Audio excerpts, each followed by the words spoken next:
A 70-year-old mother wandered through the snow after her daughter-in-law quietly took everything she had left. Without shouting or cruelty, she used fake concern to make the old woman leave her son's home on her own. On that white, frozen road, a Navy SEAL and his German Shepherd suddenly stopped because of one urgent bark. The old woman said her son died in an accident. All this snow, but deep in her so heart, final. she never believed it. Do you think we did Then a phone hidden in an old coat, an oil-stained key, and disturbed evidence began to expose the plot. The deeper they searched, the clearer the truth became.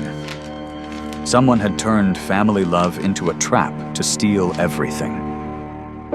Where are you watching from? Please like, subscribe, and help us reach 1,000 followers so we can keep telling meaningful stories. Now, let's begin. Winter did not arrive in Solace Ridge with a roar.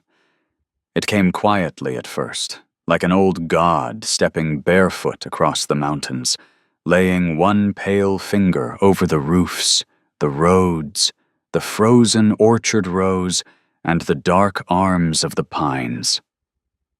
By late afternoon, the first day of winter break had turned the northern valley into a place half erased. Children had been released from school before noon.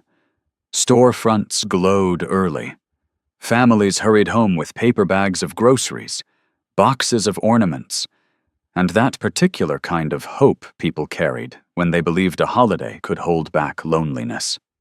Ethan Vale drove through it without that belief. He was 35 years old, tall at about 6 feet, broad enough through the shoulders to suggest strength, but not vanity. His body had the lean, restrained build of a man trained for endurance rather than display, all compact muscle and disciplined stillness. His face was clean-shaven, the jaw square, the cheekbones sharp beneath skin made fair by birth and weathered by years of northern wind. His dark brown hair was cut short in a military style, slightly longer than regulation, as though even his rebellion knew where to stop. His eyes were gray-blue, steady and watchful, the kind of eyes that did not judge quickly because they had already seen what judgment cost.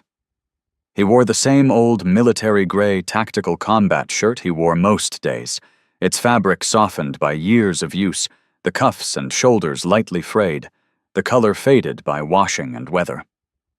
Beneath it showed the collar of a dark red thermal shirt, just bright enough to look like a coal under ash. His combat pants were a worn earth-brown and moss-green blend, scuffed at the knees, cargo pockets sagging slightly from use. Old military work boots rested heavy on the pedals, and a scratched military watch sat on his wrist. Beside him, in the passenger seat of the old truck, Rook lifted his head. Rook was a 6-year-old German Shepherd, cream gray with darker sable shading along his back and shoulders, his coat thick from winter, and his amber eyes too intelligent to pass for mere obedience. He wore a black working harness, trimmed with a deep red edge that caught the dim light whenever he moved. Rook was not the kind of dog that wasted sound. He watched first. He measured. He waited. Then, only when the world gave him something worth answering, he acted. That was why Ethan noticed when the dog's body changed. A moment before, Rook had been lying still, muzzle angled toward the windshield, ears relaxed, but awake. Then his ears came forward. His shoulders tightened. The low, almost invisible thread of calm that usually ran through him snapped taut. Ethan slowed without thinking. "What?" he murmured. Snow slapped the windshield in soft bursts. The wipers dragged it aside in tired arcs, revealing only a tunnel of white road and the dark suggestion of trees beyond the ditches. The truck's heater clicked and rattled, fighting the cold with the dignity of an old soldier using a dull knife. Rook stood suddenly, paws braced, nose near the glass. Then he barked. It was not a warning bark at a deer, not a sharp command at an approaching stranger. It was deeper than that, urgent and hard enough to strike Ethan in the chest. Ethan's hands tightened on the wheel. "Rook!" The dog barked again, louder.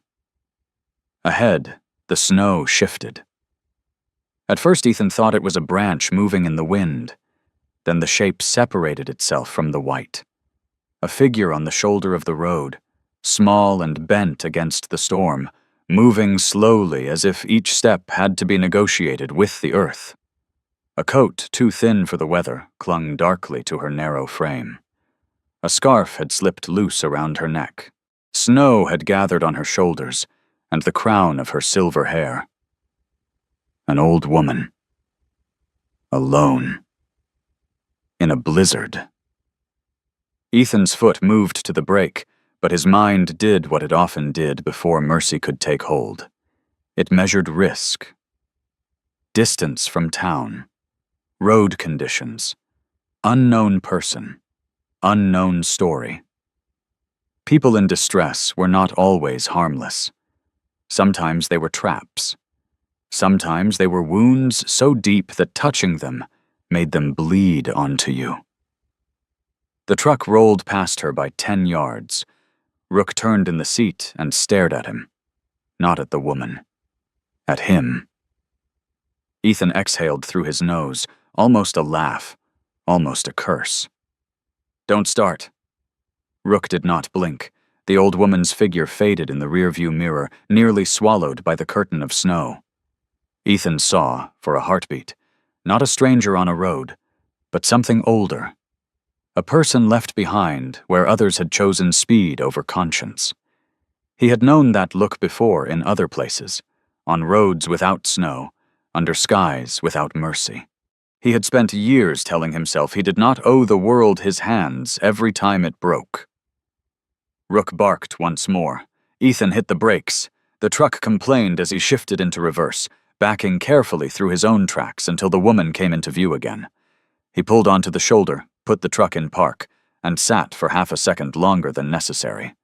The storm pressed at the windows. The woman had stopped walking. She did not wave. She did not rush toward him. She simply stood in the snow, one hand gripping the handle of a small old suitcase, the other tucked close against her chest. Ethan opened the door. The wind met him like a slap. He stepped down into the snow, boots sinking, and came around the front of the truck. Rook leapt out after him, landing sure-footed, harness dark against the white, his body angled slightly ahead of Ethan but not blocking him. The dog's attention stayed on the woman, not hostile, not soft. Assessing. "Ma'am," Ethan called, keeping his voice low enough not to frighten her and loud enough to cross the wind. "Are you all right?" The woman looked up.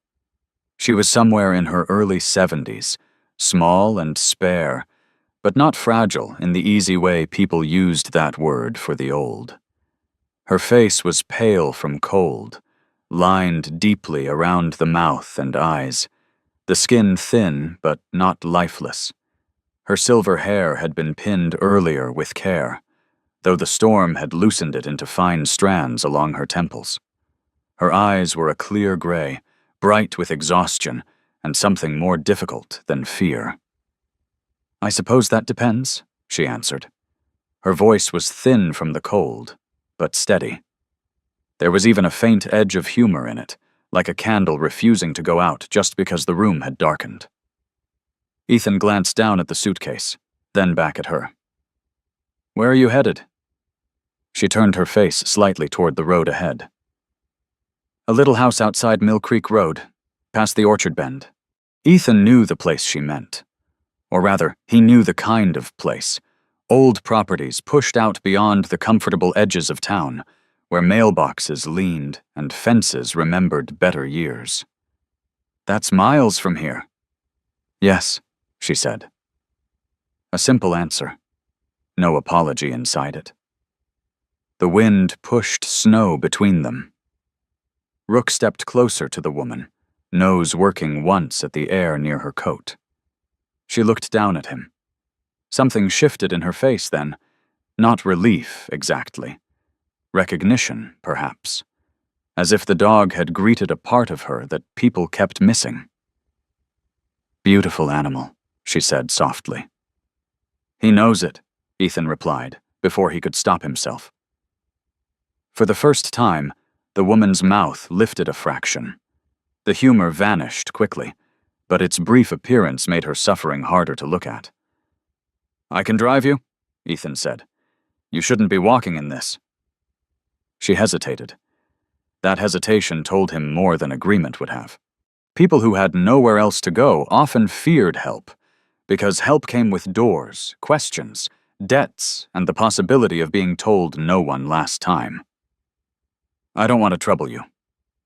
"You already are," Ethan said. Her eyes moved to his face. He added, quieter, "Might as well let me do something useful about it." Rook gave a low huff, as if approving the negotiation. Ethan took the suitcase before she could protest. It weighed almost nothing. Somehow that made him angrier than if it had been heavy. He helped her into the truck, keeping one hand near her elbow but not gripping too tightly. She moved with careful dignity, as though pain and pride had reached an agreement long ago. Rook waited until she was settled, then jumped into the back seat rather than returning to his usual place. He positioned himself behind her, close enough to watch, far enough not to crowd. Ethan turned the heat higher. For the first mile, no one spoke. The road narrowed as they left the last porch lights of town behind. Snow erased the tire tracks almost as quickly as the truck made them. Pines leaned over the ditches like silent witnesses. The sky had lowered to the color of tin. Ethan kept both hands on the wheel. He wanted to ask why she had been walking alone. He wanted to ask who had let her step into weather that could kill a younger person in the wrong hour. But the question stayed in his throat. He had learned that grief, when cornered, could bite. He had also learned that asking was sometimes a way of making another person perform their pain for your understanding. So he drove. The woman sat with her gloved hands folded over the strap of her purse. The heater began bringing color back to her fingers. Her breathing steadied. Once, she looked toward the back seat where Rook watched the road through the side window. "My son would have liked him," she said. Ethan did not answer right away. There it was, the door opening by itself. "He was about your age," she continued. "A little younger, perhaps, but not much." Ethan kept his eyes ahead. "Was?" The woman's throat moved. "He died 3 weeks ago." The truck seemed to grow quieter, though the heater still rattled and the tires still hissed over packed snow. "I'm sorry," Ethan said. He hated the sentence the moment it left him. It was too small. Most necessary things were. The woman nodded once, as if accepting the effort rather than the adequacy. "There was an accident," she said. "That's what they called it. A sudden one." Ethan heard the shape of the words. Not denial, not certainty, but a place between them where doubt had begun to live. Rook lowered his head onto the seat, but did not close his eyes. A few minutes passed. Then Ethan asked, "And now you're going home?" The woman looked out at the snow-covered road. For a long moment, she said nothing. When she finally spoke, her voice had changed. It was not weaker. It was emptier.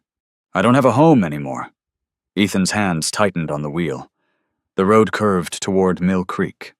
The houses thinned until there were no houses at all, only black trees, white fields, and the occasional fence line appearing and vanishing like memory. He had thought the storm was the worst thing she was walking through. Now he understood the storm had merely been honest about itself. They reached the old house near the edge of the orchard bend just as dusk deepened. Ethan pulled into a narrow drive half buried under fresh snow. His headlights swept over a small wooden house crouched beneath the weather, its porch sagging slightly, its siding gray with age. Several boards along the outer wall had cracked or fallen away, leaving dark holes where wind pressed through, One window had been patched with plastic from the inside. The roof held snow unevenly, as if some beams beneath had grown tired of pretending. The woman looked at the house without shame, which made Ethan respect her more. "This is it," she said. He killed the engine. For a moment, neither of them moved. Then she opened her door before he could come around. Rook slipped out first and stood by the porch steps, nose lifted, reading the house in ways Ethan could not. The woman stepped carefully into the snow and took back her suitcase. "Thank you," she said. "I would invite you in, but the place is old." The last word was doing too much work.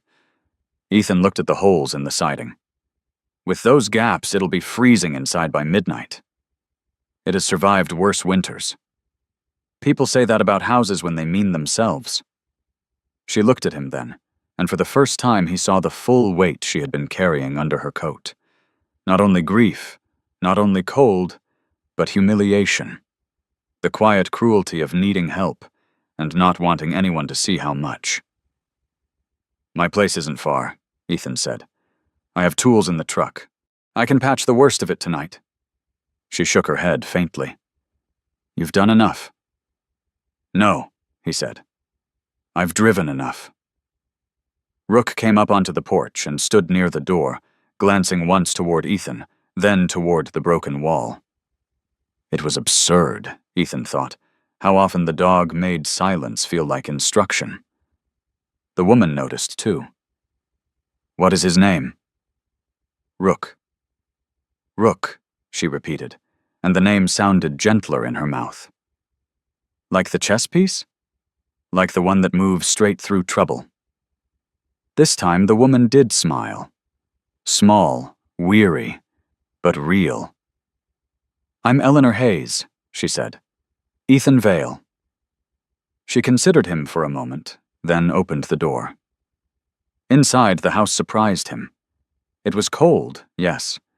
The air smelled of old wood, dust, and winter. But it was clean. Not polished, not comfortable, but cared for. A narrow table stood near the window with a folded cloth over it. 2 cups sat upside down beside the sink. A small shelf held books arranged by size. There was poverty here, but not neglect. There was loneliness, but not surrender. Ethan set down his toolbox and began where the wind was worst. He worked without much talk, measuring gaps, cutting temporary boards, fastening them over the broken places with quick, practiced movements. Eleanor lit an old lamp and stood nearby with her coat still on, as though the house had not yet given her permission to settle. Rook stayed close to the doorway at first, then moved through the room slowly, nose low, not exploring like a guest, but inspecting like a guardian. Ethan was tightening the last screw into a board near the back wall when his eyes landed on a framed photograph above the little table. A man in his early 30s stood beside Eleanor, smiling with one arm around her shoulders. He had sandy brown hair, a strong, open face, and the unguarded warmth of someone who had not yet learned how much the world could take.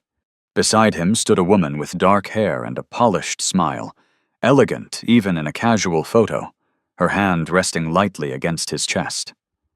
Ethan looked away before staring became intrusion. Eleanor noticed, anyway. "My son," she said. "Daniel." The name entered the room like a person. "He left everything behind after the accident," she continued. "The house, the accounts, the insurance money he had bought for the future." Her voice did not break. That made it worse. "And yet," she said, looking around the little room with its patched walls and careful poverty, "this was my old house before he took me in. I never thought, at the end of everything, I would have to return to it." Ethan lowered the drill. Snow tapped against the patched boards where the wind could no longer enter so easily. Rook stood beneath the photograph, amber eyes lifted, body still. Ethan did not know what to say. He only knew the room had changed. The holes in the walls had been easy. Wood, screws, pressure, alignment. There were kinds of damage a man could fix with his hands and leave before anyone asked what his heart had done with the rest. This was not one of them. Eleanor touched the edge of the table. "They all said it was an accident," she whispered. Outside, winter pressed its white face to the glass. Inside, Ethan Vale stood in a stranger's cold house with his dog watching a dead man's photograph and felt the first quiet pull of a story that did not want to stay buried. He had stopped because Rook barked. Now he wondered if the dog had heard something long before either of them did. The wind did not stop after Ethan finished patching the worst holes. It only changed its voice. Before, it had whistled through the broken boards like something cruel and hungry, pushing cold fingers into the little house as if it had every right to be there. Now, with the temporary planks screwed over the gaps, the storm pressed against the walls and muttered outside instead. The sound was still there, still alive, but it no longer owned the room. Eleanor Hayes noticed the difference before Ethan did. She stood near the small kitchen table, one hand resting lightly on the back of a chair, her thin shoulders still wrapped in her old gray-blue winter coat. Snow had melted along the hem and left dark patches in the fabric. She had not taken the coat off, even though the little stove had begun to breathe faint heat into the room. It was not warmth yet. More like a promise someone might keep if given time. "That is better," she said. Her voice carried gratitude, but also a careful restraint, as if she feared accepting too much comfort might make it vanish. Ethan packed the drill back into his toolbox. His hands moved with the old efficiency that had followed him out of war and into every small repair since. Wood, metal, screws, pressure, those things made sense. A broken wall gave a man a simple bargain. Find the gap, cover it, fasten it down. People were less reasonable. He glanced at Eleanor again. She was older than she had looked in the truck, but not weaker. In the lamp glow, her face held the fine structure of a woman who had once carried herself with quiet authority. Her cheekbones were delicate beneath papery skin, her nose narrow, her mouth controlled even when tired. Silver hair, still pinned with stubborn dignity, had loosened in soft strands around her temples. Her eyes were gray and clear, but grief had set itself behind them like winter behind glass. Rook moved near the door, his cream-gray sable coat catching the lamplight in muted bands. The German shepherd had shaken the snow from his back outside, but a few damp flecks still clung to the darker fur along his shoulders. His black harness with deep red trim sat snug against his body, the handle rising between his shoulder blades. He had not relaxed completely. He never did in a new place. But his tail hung neutral, and his amber eyes moved slowly around the room, reading what no one had said. The house itself seemed to be trying to stand respectfully despite its condition. It was small, only a front room, kitchen corner, narrow hall, and 2 doors beyond. The floorboards were old but swept. A chipped white mug sat upside down beside the sink. A clean towel hung from a nail. On the shelf by the stove, jars of tea, salt, dried beans, and 2 carefully folded cloth napkins stood arranged with almost ceremonial order. Poverty had touched the house. Neglect had not. That mattered to Ethan more than he wanted it to. "Do you have enough firewood?" he asked. Eleanor looked toward a short stack near the stove. "For tonight." "And tomorrow?" She did not answer immediately. That was answer enough. "I can bring some by," he said. Her expression tightened. Not rejection exactly. Protection. "I don't want to become your winter project, Mr. Vale." "Ethan." "Ethan, then." She gave a small nod, granting the correction but not the argument. Still, I do not want to become that. He looked at the patched wall. Too late. I already screwed boards to your house. That's binding in some rural counties. A soft sound escaped her. It was almost a laugh, though worn thin by cold and loss. Rook's ears shifted at the sound, as if surprised the house could hold anything like it. Ethan closed the toolbox. I'm not asking to take over, just saying the weather doesn't care about pride. No, Eleanor said quietly. It never has. For a moment, the room fell into the kind of silence that asks whether anyone is brave enough to fill it. Ethan was not. He had spent years learning how to stand inside silence without disturbing it. Silence had kept him alive. Silence had kept other people from asking too much. Silence had built a fence around parts of him that did not like daylight. But Eleanor seemed to understand silence differently. She did not fear it. She listened to it, as if waiting for it to admit something. She crossed slowly to the stove and opened its little iron door. The fire inside was weak but persistent, licking at the split wood with orange patience. Her hands, thin and pale, trembled faintly as she adjusted a piece with the poker. Rook walked after her. Not close enough to crowd. Close enough to guard. Eleanor noticed and glanced down. Your dog has manners. He has standards, Ethan said. Higher than most people's, I imagine. Usually. Another brief smile touched her mouth, then faded. She looked around the house, not as if seeing it for the first time, but as if measuring how far she had fallen without wanting to call it falling. Her eyes moved over the patched boards, the old table, the narrow cot visible through one half-open door, the framed photograph above the shelf.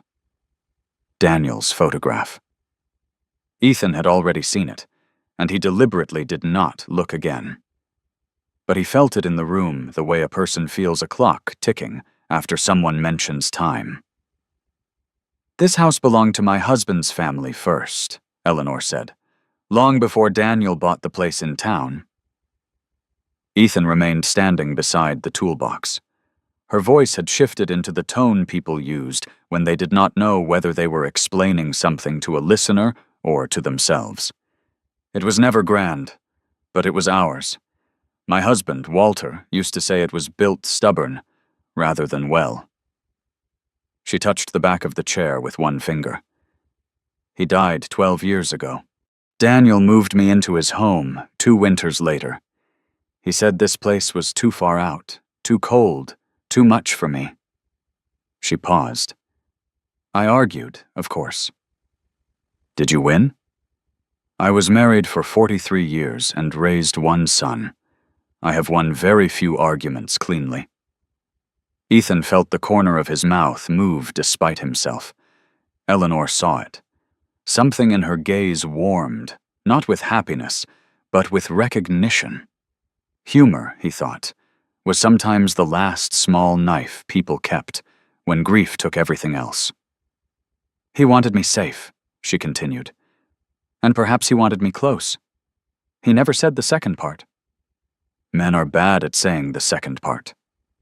Yes, she said. They often are.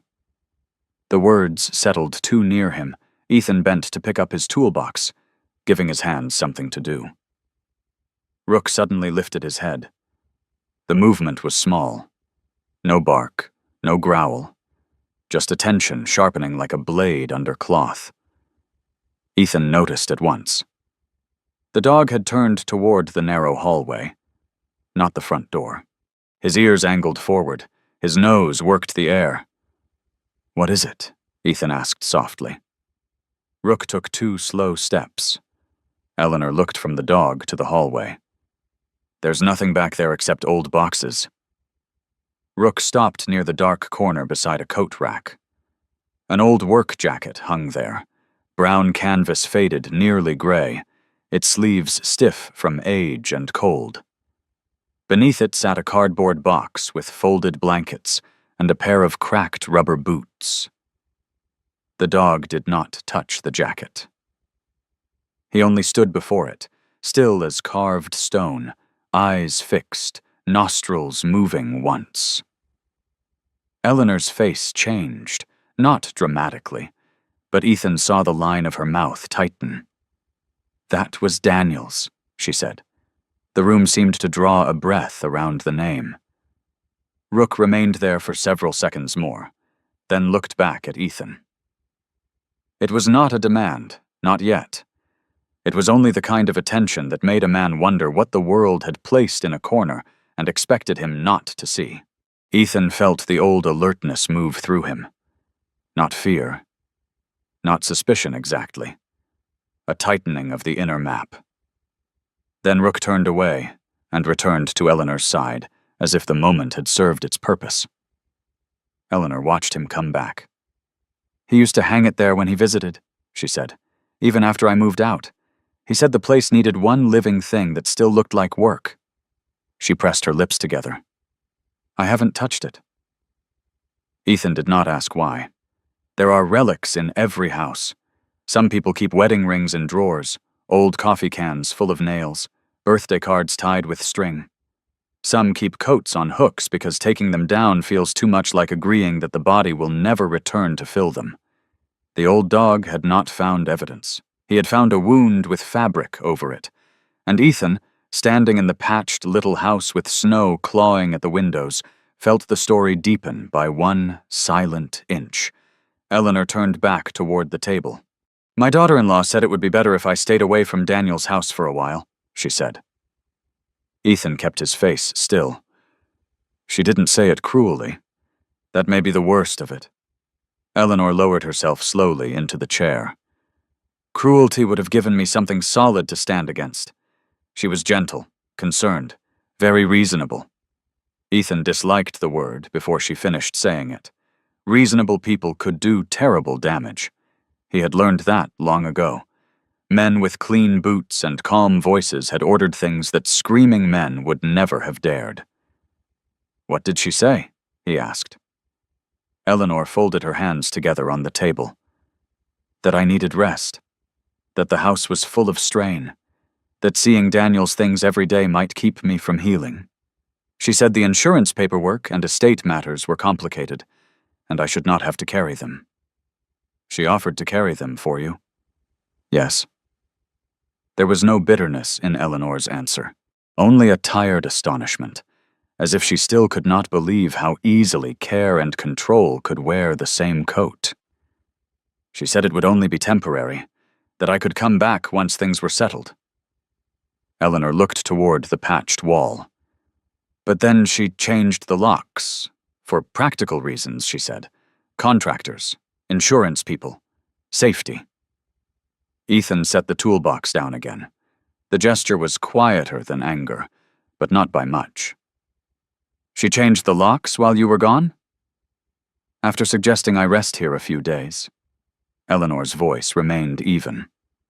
"She sent 2 bags with one of Daniel's old friends from town, very neatly packed. Medication, night clothes, winter stockings, my Bible. Nothing one could call neglectful." That made it worse. A villain who forgets medicine can be condemned quickly. A villain who remembers it becomes harder for the world to accuse.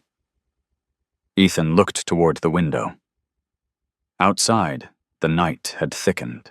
Snow moved through the dim porch light like ash from a white fire. "What's her name?" "Lydia." The name had shape, smooth edges, cold center. Eleanor touched the rim of the photograph frame with her eyes, but not her hands. "Lydia Hayes is a beautiful woman, very composed. Dark hair, always neat, tall, elegant.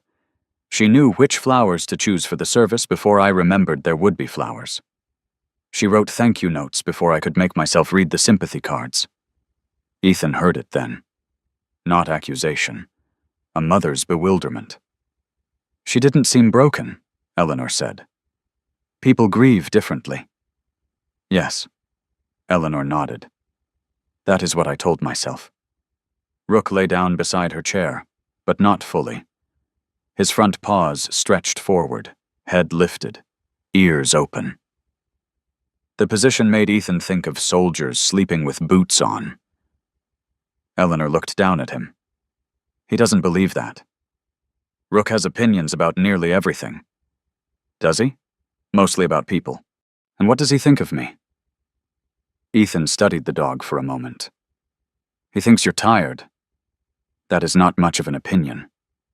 For him, it is almost affection. This time, Eleanor's smile lasted longer. Then she looked around the little house again, and the smile retreated. I should not have left, she said. Ethan said nothing. I knew it when I stepped out of Daniel's doorway. I knew it when Lydia put my suitcase by the hall table and touched my arm, as if I were the one being difficult. Eleanor's fingers tightened. But there are moments when you become so tired of being made to feel unreasonable that leaving seems like the only polite thing left to do. Ethan understood that too well. Not from daughter-in-law diplomacy or estate papers. From other rooms, other chains of command, other polished voices explaining why pain should be managed quietly for everyone's convenience. He had spent years letting silence make him easier to carry. I am not sure she forced me out, Eleanor said. No, Ethan replied. She made staying feel like trespassing.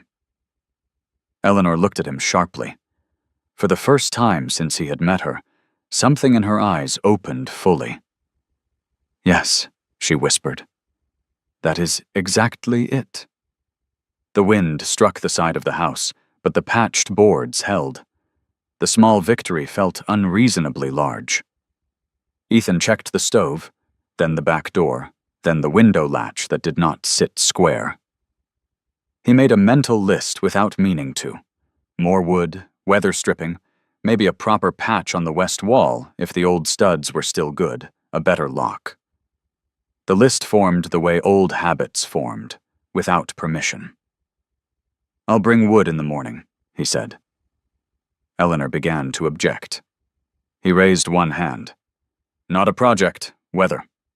She looked at him for a long moment, measuring the difference between help and possession. Finally, she nodded. Weather, then. Ethan lifted the toolbox. Do you have a phone? Yes. Old landline. It works when the weather is in a generous mood. Do you have my number? No. He took a scrap of paper from the table and wrote it down. His handwriting was angular, plain, not made for beauty. He slid it toward her. My place is 15 minutes from here if the road is clear. Longer if the mountain is feeling dramatic. The mountain often is. Then call before it starts performing. She folded the paper once and placed it beside the lamp, not in a drawer. That small decision told him she might use it. Rook rose when Ethan moved toward the door, but paused beside Eleanor before following. The dog lowered his head briefly, not quite touching her hand. Eleanor's fingers hovered above his fur. Then she let them rest between his ears. Rook accepted the touch with solemn patience. Thank you, she said, and Ethan knew she was not speaking only to him. Outside, the storm had softened. Snow still fell, but the road glowed faintly beneath it, a pale vein through the dark. Ethan stepped onto the porch and looked back once.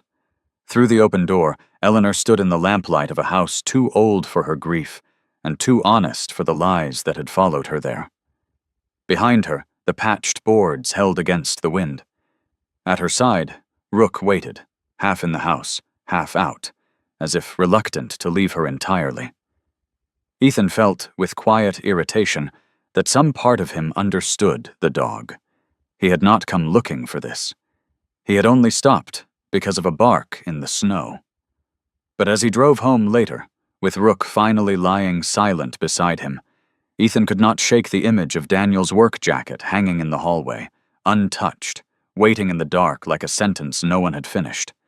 And worse than that, he could not shake Eleanor's words. Not forced out. Made to leave. There were cruelties that broke doors, and there were cruelties that opened them politely, then waited for you to step through. Morning came late to Mill Creek Road. The storm had spent the night writing itself over everything, smoothing the fields into white silence, bending the grass beneath frost, softening the tire tracks until the road looked untouched by human intention. When Ethan Vale turned his old truck toward Eleanor Hayes's house, the sky above the northern valley had cleared just enough to reveal a pale winter sun, thin as a coin held under ice. Rook sat upright in the passenger seat. The German Shepherd had been quiet all morning, which meant more than noise would have. His cream-gray sable coat looked darker against the truck's worn interior. His black harness trimmed with deep red pulled snug across his chest. His amber eyes tracked the roadside, not anxious, not distracted, simply alert. Ethan had learned years ago that Rook's silence came in different kinds. There was the relaxed silence of a dog half asleep by the stove. There was the patient silence before a command. And then there was this one, the listening kind. Ethan drove with a bundle of split firewood strapped in the truck bed and a box of basic supplies on the floor. Weather stripping, nails, batteries, 2 canned soups, coffee, and a small bag of dog biscuits he had not meant to buy but had bought anyway. He told himself it was because old houses needed things. Weather demanded preparation. Winter punished pride. That explanation worked until he reached Eleanor's driveway and saw her standing on the porch before he could knock. She wore the same long gray-blue coat from the night before, though now it had been brushed clean of snow. A wool scarf, faded brown and carefully knotted, circled her neck. In daylight she looked smaller, but also more deliberate. Her silver hair had been pinned into a low knot, neat despite the cold. The lines on her face were deepened by exhaustion, yet her eyes were steady, not hopeful. Hope would have been too easy. She looked like a woman who had survived the night and resented how much strength that had cost. "You came back," she said. Ethan lifted one end of the firewood bundle. "Weather." Her mouth moved slightly. "Yes, weather." Rook jumped down from the truck and climbed the porch steps first. He paused beside Eleanor and looked up at her, not wagging, not demanding, just acknowledging. She lowered a hand to his head. "Good morning, Rook." The dog accepted the touch, then immediately turned toward the door. Ethan noticed. So did Eleanor. Inside, the house still held the cold, but not as bitterly as before. The boards Ethan had fastened over the broken wall had held through the night. Snow had pushed against them from outside, leaving faint lines of frost around the edges, but no wind came through. The little stove glowed low. A kettle sat on top, whispering. "You kept the fire going," Ethan said. "I have lived longer than most fools," Eleanor replied. "I know how not to freeze when given enough wood." There was humor in the words, but not enough to hide the strain beneath them. Ethan stacked the new firewood near the stove, then began checking the patches and window seams. He worked quietly, because the house seemed to prefer quiet. Every sound had a place there. The scrape of wood on wood, the kettle's breath, the distant creak of old boards settling under snow. Eleanor moved with small, careful efficiency, setting coffee on the table, folding a blanket that did not need folding, touching the back of a chair as she passed, as though confirming the furniture had stayed with her overnight. Rook did not settle.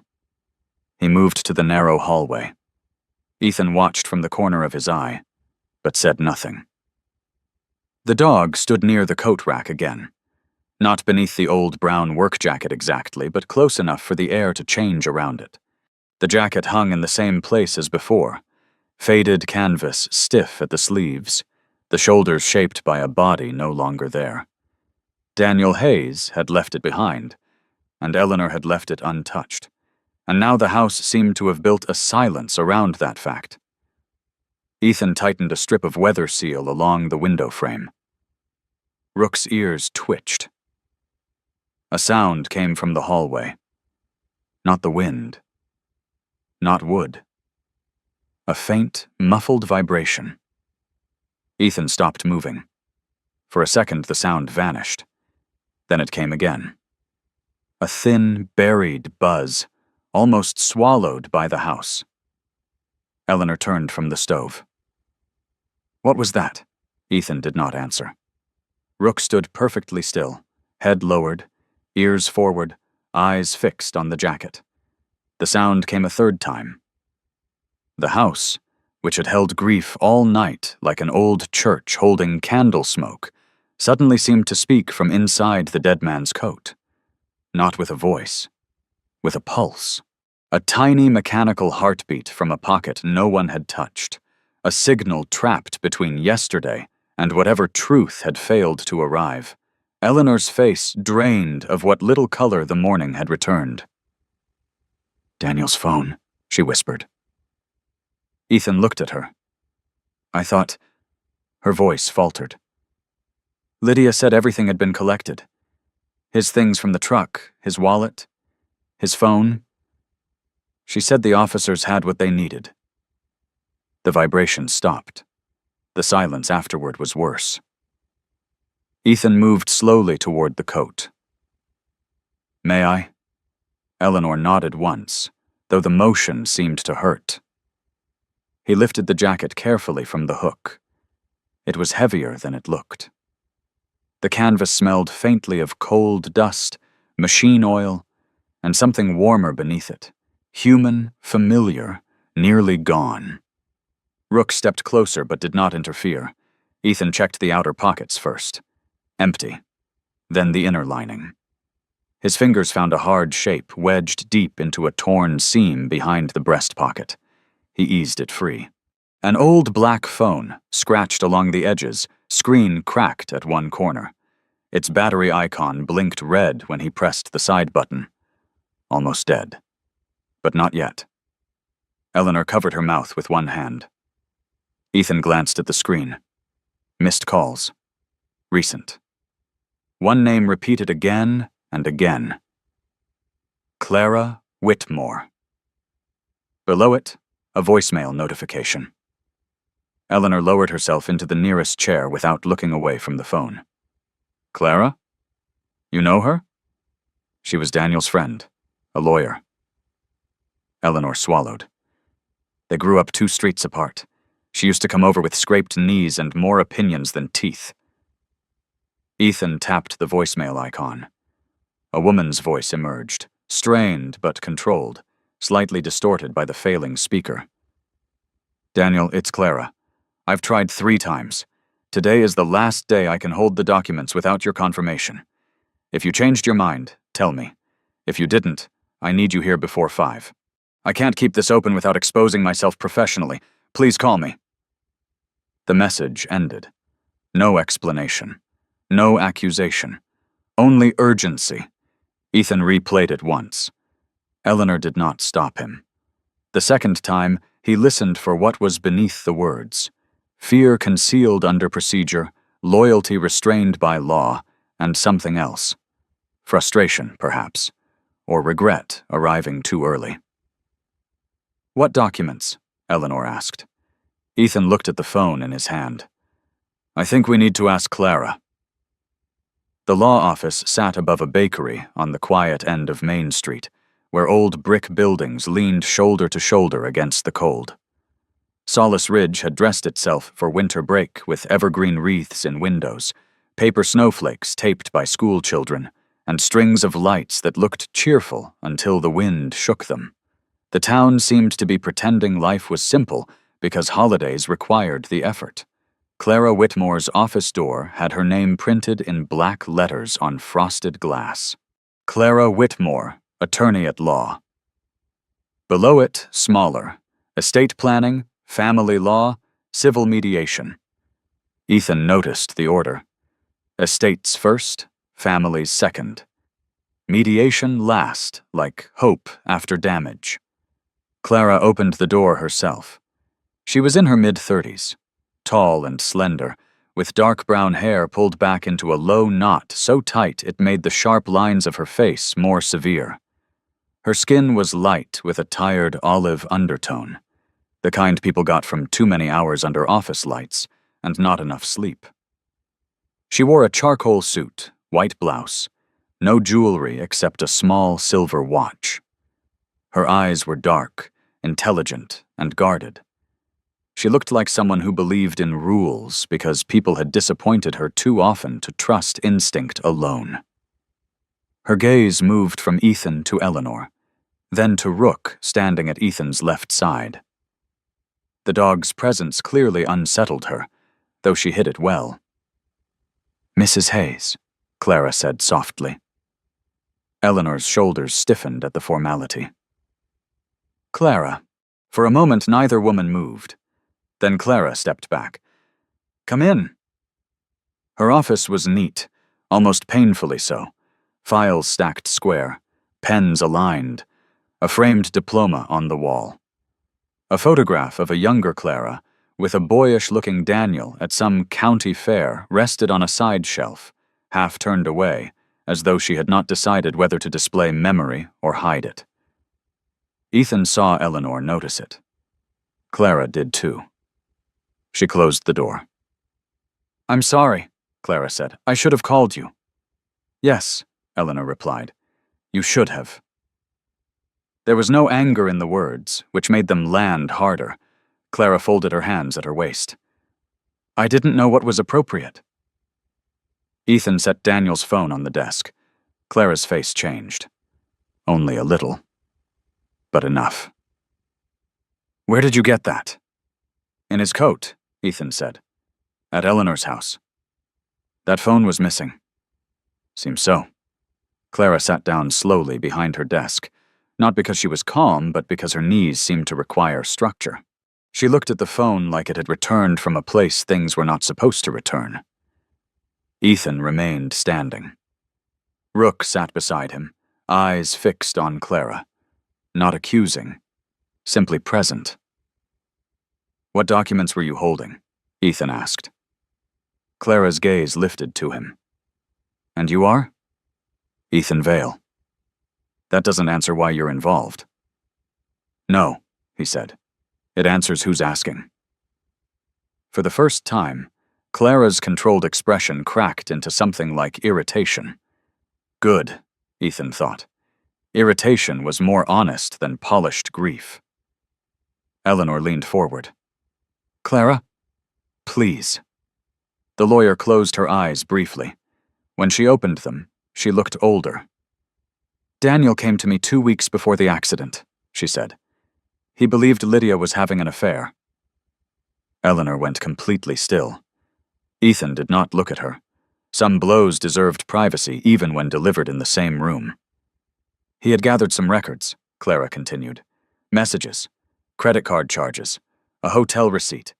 Nothing dramatic by courtroom standards, but enough to show pattern. He wanted advice." "About divorce?" Ethan asked. "Yes, but not only that." Clara touched the edge of a folder on her desk, but did not open it yet. "He wanted to change several documents. Beneficiary designations, property authority, emergency contact forms. He wanted his mother protected before Lydia knew he was filing." Eleanor's eyes shone, but no tears fell. "My Daniel asked for that?" "Yes." The answer seemed to wound and comfort her at once.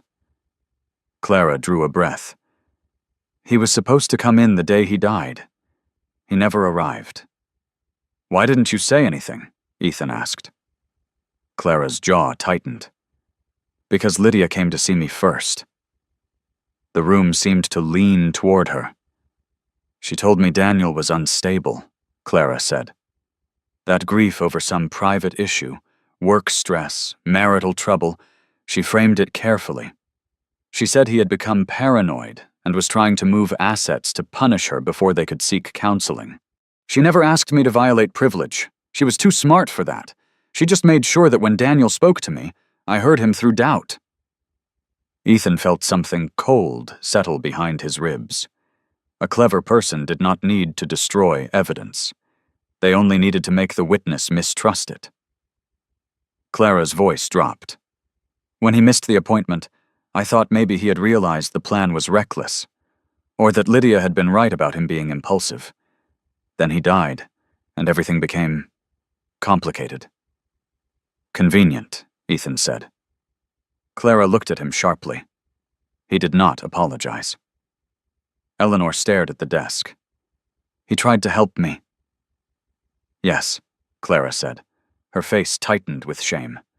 And I let someone convince me he might be using you. For several seconds, only the office clock moved. Then Rook stood. He crossed the rug slowly and stopped beside Eleanor's chair. The dog rested his muzzle lightly against her knee, not asking, not comforting in any human way, just anchoring her. Eleanor's hand settled onto his head. Clara watched the gesture, and whatever defense remained in her eyes weakened. I still have the drafts, she said. Ethan looked at her. Not signed, not filed, but dated. Time-stamped in my system. She opened the folder at last. If someone wants to understand what Daniel intended before he died, this is where it starts. Eleanor did not reach for the papers immediately. Her fingers hovered above them, as if they were not documents, but something alive and fragile. What did Lydia get after he died? Ethan asked. Clara looked at him. Too much, she said. Outside the office window, holiday lights blinked red and gold against the white afternoon, absurdly cheerful. Somewhere downstairs, the bakery bell chimed as a customer entered, carrying ordinary hunger into an ordinary day. But in that office above Main Street, a dead man's last unfinished choice had found its way back into the hands of the living. Ethan looked at Daniel's cracked phone on the desk. It had not held a confession. It had held a missed chance. And sometimes, he thought, a missed chance was the loudest evidence of all. Clara Whitmore did not let them leave her office with the original documents. That Ethan respected. She copied everything first, hands moving with the controlled precision of a woman trying to repair a mistake without confessing too much of herself in the motion. The printer hummed in the corner of the office, spitting out pages that smelled faintly of warm toner and old worry. Outside the frosted glass, Solace Ridge went on pretending winter break was about lights, bakery windows, and children set loose from school. Inside, the past was learning how to speak in legal margins. Eleanor Hayes sat very still in the chair beside Ethan. Her thin hands rested over her purse, fingers woven together so tightly that the knuckles had gone pale. She had not cried when Clara said Daniel had wanted to protect her. Somehow that had made the room feel more fragile. Tears would have given grief a shape. Eleanor's silence made it drift everywhere. Rook lay near her feet, front paws stretched forward, amber eyes half-lidded but awake. His cream-gray coat made a soft shadow against the dark office rug. He had stopped watching Clara with suspicion, but he had not dismissed her either. Rook never forgave quickly. He did not hate. He filed things away. Clara slid the copied documents into a clean folder. "These are drafts," she said, as if the word had weight. "They prove intent, not completion." Ethan took the folder. Intent matters. In court, intent matters less than people think. Clara's mouth tightened. But in an investigation, it can change where someone looks. Eleanor raised her eyes. "Then where do we look?" Clara hesitated. For all her sharpness, she looked suddenly younger. Not innocent, exactly, but stripped of the armor her profession had trained onto her. Her dark hair, pulled into that severe knot, made the tiredness under her eyes easier to see. She had the face of a woman who had spent years trusting rules, only to discover how gracefully a liar could walk through them. "Daniel told me his truck had been acting strange," Clara said. "Not in detail. He mentioned brakes, said he was taking it to Noah Baines before he came here." Ethan looked up. "Who's Noah?" "Mechanic," Clara said. "Runs Baines Auto and Tire near the south edge of town. Daniel trusted him." Eleanor's fingers loosened slightly. "Noah fixed Daniel's first truck," she said. "The awful blue one that made that coughing noise whenever it rained." Clara's expression softened despite herself. "He said it sounded like a dying goose." "It did," Eleanor said. For a brief second, Daniel was not a dead man in a folder. He was a young man with a broken truck and a laugh still alive in other people's memories. Then the moment passed, and winter returned. Ethan slipped the documents under his arm. "We'll go there." Clara stood. "I should come?" Ethan studied her. She did not flinch. "I owe him that much," she said quietly. Eleanor looked at Clara for a long moment. There were many things in that look. Disappointment, grief, memory, and the old tenderness of someone who had once let a dark-haired girl with scraped knees eat cookies at her kitchen table. Finally, Eleanor said, "Then come."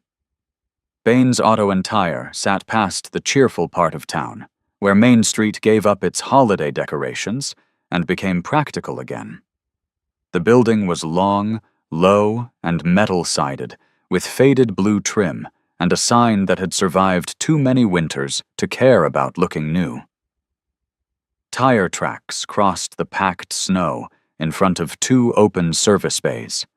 The smell of diesel, rubber, old coffee, and cold iron met them before Ethan shut off the truck. Inside one bay, a man stood bent over the engine of a county plow.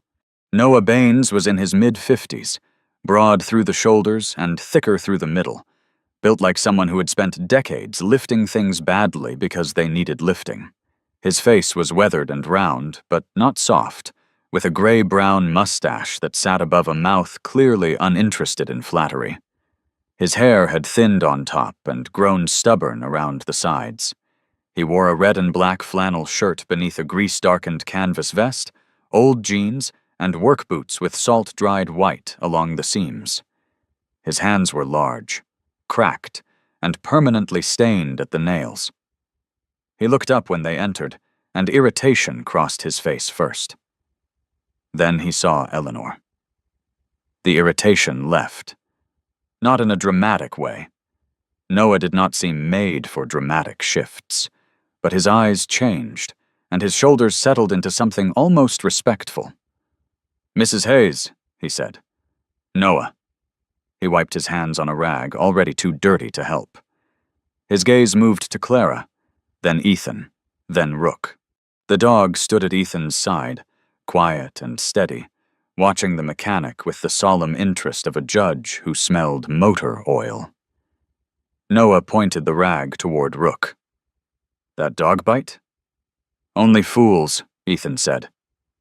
Noah grunted. "Then I'll try to speak carefully." Eleanor did not smile, but something in her face acknowledged the effort. Ethan stepped forward. "We're asking about Daniel's truck." The garage changed around the sentence, not physically. The tools still hung on the wall.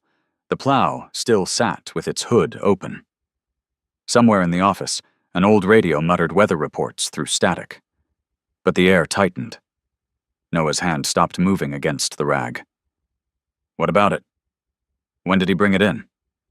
Noah's eyes narrowed. "Who's asking?" "Ethan Vale." "That's supposed to mean something?" "No." "Good. I hate guessing." Clara opened her folder. "Noah, Daniel was scheduled to come to my office the day he died. He said he was bringing his truck to you first." Noah looked at her, then at Eleanor. The old woman's face did not beg him. It simply waited. That seemed to matter. Noah tossed the rag onto a metal bench. "He brought it in the morning before the wreck. Said the brakes felt wrong." "What kind of wrong?" Ethan asked. Noah gave him a sharper look, the kind one tradesman gives another when trying to determine whether a question comes from curiosity or competence. Soft at first, he said, then grabbing, like pressure wasn't building clean. Could be air in the line, could be master cylinder starting to fail, could be something worse if the cold got into it. Was it safe to drive? No. The answer came immediately. Not with snow coming. Eleanor closed her eyes. Noah saw it and looked away, giving her the mercy of not watching. I told him I needed time to check it properly, Noah continued. He said he had an appointment late afternoon, but he'd wait if he had to. He drank coffee in the office for a while, made 2 calls, paced like a man trying not to look like he was pacing. Clara looked down. Ethan heard the unspoken connection. Daniel had been trying to reach her. Then what happened? Ethan asked. Noah's jaw shifted. His wife came. The name did not have to be said, but Eleanor whispered it anyway. Lydia. Noah nodded once. She was polished as church silver.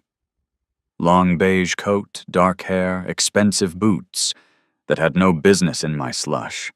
Smiled like she'd practiced in the mirror and hated herself for needing to. That description fit the woman Ethan had not yet met too well. What did she say? That Daniel needed the truck back. Said he had calmed down and changed his plans. Noah's mouth twisted. Her words, not mine. Clara's face tightened. Ethan noticed. Noah kept going. I told her it wasn't repaired. She said she understood. Said she'd take it home and Daniel would call me later. Did Daniel authorize that? No. The word fell like a hammer. Ethan let the silence sit. Rook moved then. Not toward Noah. Toward a dark corner near the office door where a row of old customer keys hung on labeled hooks. The German Shepherd did not touch them. He simply lifted his nose, breathed once, then turned his head toward the bay where Daniel's truck must have once sat. Ethan followed the movement with his eyes. Something small shifted inside him. Dogs lived in the world of sequence, scents layered over one another. Arrival, contact, movement, departure. To humans, the garage was a room. To Rook, it was a history written in oil, rubber, metal, skin, and lies. Noah noticed the dog's attention. Smart animal. Smarter than most conversations, Ethan said. Noah snorted. That's not hard. Ethan returned to the point. You have paperwork? Noah gave him a look that suggested paperwork offended him personally. Then he walked into the small office attached to the bay. The office was cramped, overheated, and cluttered with old invoices, parts catalogs, a coffee maker stained brown around the base, and a wall calendar showing last month because no one had cared enough to change it. Noah pulled open a metal filing drawer and rifled through folders with thick fingers. Eleanor stood just inside the doorway, not touching anything. Clara remained beside her, folder held to her chest like a shield. Rook sat at the threshold. Ethan stayed standing. Noah found the invoice and slapped it onto the desk. Brake inspection, he said. Not completed. Ethan read the notation. Vehicle not released as road safe. Customer spouse removed vehicle before inspection completion. There was a signature line. Lydia Hayes. Eleanor made a small sound. Not quite pain, not quite breath. Clara stepped closer. She signed this? She signed with a lot of confidence for someone ignoring a mechanic, Noah said. Ethan looked at the timestamp, 11:42 a.m. Daniel had been due at Clara's office before 5. The day narrowed. Snow outside, a truck with faulty brakes, a wife who had already poisoned the lawyer's trust. A mother gently moved out of the way, a man trying to change documents before time closed around him, and then the truck was taken from the garage. The rehook arrived not as a shout, but as a line of ink on carbon paper. Ethan stared at Lydia's signature, and for one suspended second the whole story seemed to tilt. The accident was no longer a storm, no longer bad luck, no longer a mountain road choosing its victim at random.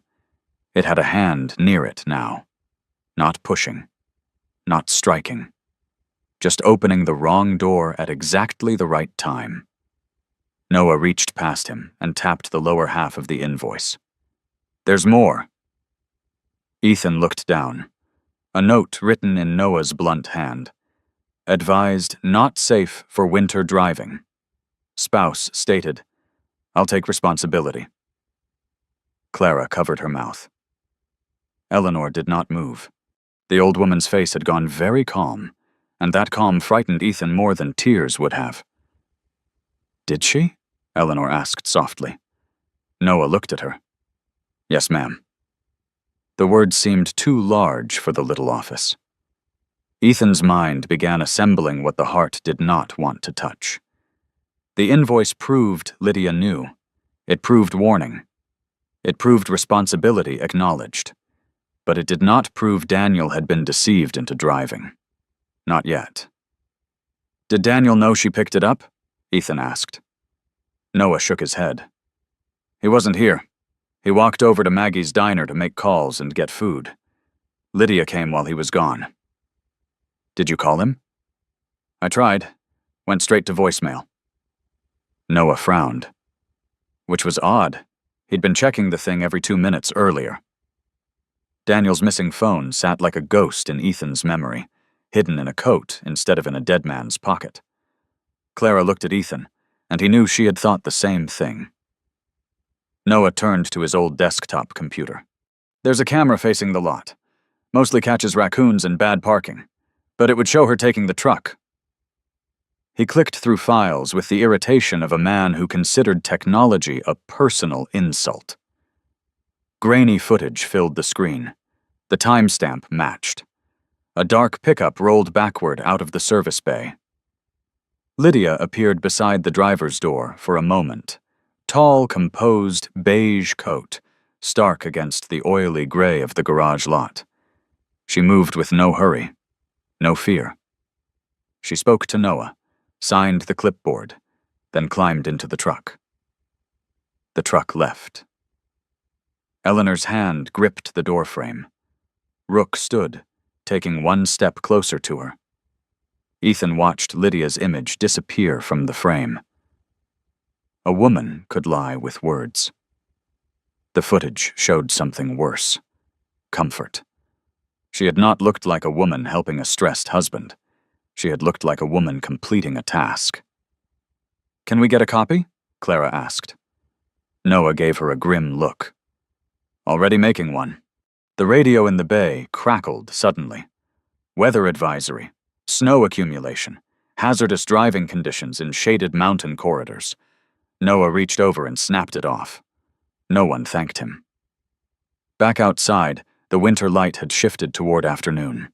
The snow in the lot glared white under the thin sun. Ethan loaded the copied invoice and the video drive into his truck's glove compartment.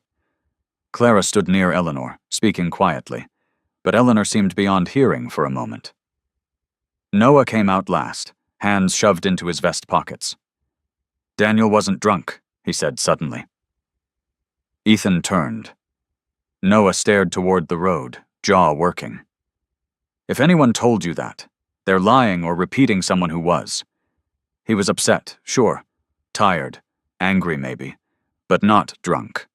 He had 2 coffees here and half a plate of eggs at Maggie's. I watched him count cash for the tip twice because his hands were shaking. That's not whiskey. That's a man with too much in his head. Eleanor's eyes filled then. Only then. "Thank you," she said. Noah looked uncomfortable with gratitude. "Don't thank me for being late." "You weren't late," Clara said quietly. Noah turned that hard mechanic's gaze on her. "Everybody was late." No one argued. As Ethan helped Eleanor into the truck, Rook paused beside the passenger door and looked back at the garage. His ears were forward, his body still. Ethan followed his gaze. Noah stood in the bay opening, broad and grim, watching them leave. Behind him, tools hung in neat rows. A lift stood empty. The garage was only a garage, full of ordinary machines and ordinary failures. Yet somewhere between those tools and that unsigned safety, a man's last day had bent toward death. Ethan climbed into the driver's seat. Clara followed in her own car. For several minutes, no one inside the truck spoke. Then Eleanor said, "She knew." Ethan looked at the road ahead. Yes. She knew the truck was dangerous.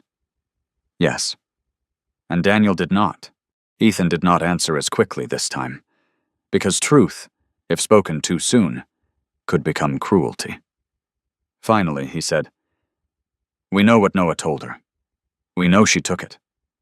We know Daniel was trying to reach Clara. We know his phone wasn't with him." Eleanor turned toward him. "What don't we know?" Ethan thought of the missing hours, the road, the snow, Daniel's trust in the wrong voice. He thought of Lydia's signature beneath the words, "I'll take responsibility." "We don't know what she told him after." The old woman looked out at the white fields. She would have told him exactly what he needed to hear. Ethan said nothing, because that too sounded true. Back at Eleanor's house, the sun had begun to drop behind the pines.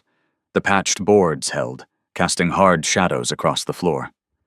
Ethan carried the firewood inside. Clara brought in the folder and invoice copies. Eleanor removed her gloves slowly, as if returning from a funeral no one else had attended. Rook went first to the stove, then to the hallway, then back to Eleanor. Always measuring. Ethan placed the documents on the table. The paper looked too clean for what it meant. Eleanor sat before it. For a long time, she did not touch the invoice. Then she reached out and laid 2 fingers over Daniel's name. "My son trusted people," she said.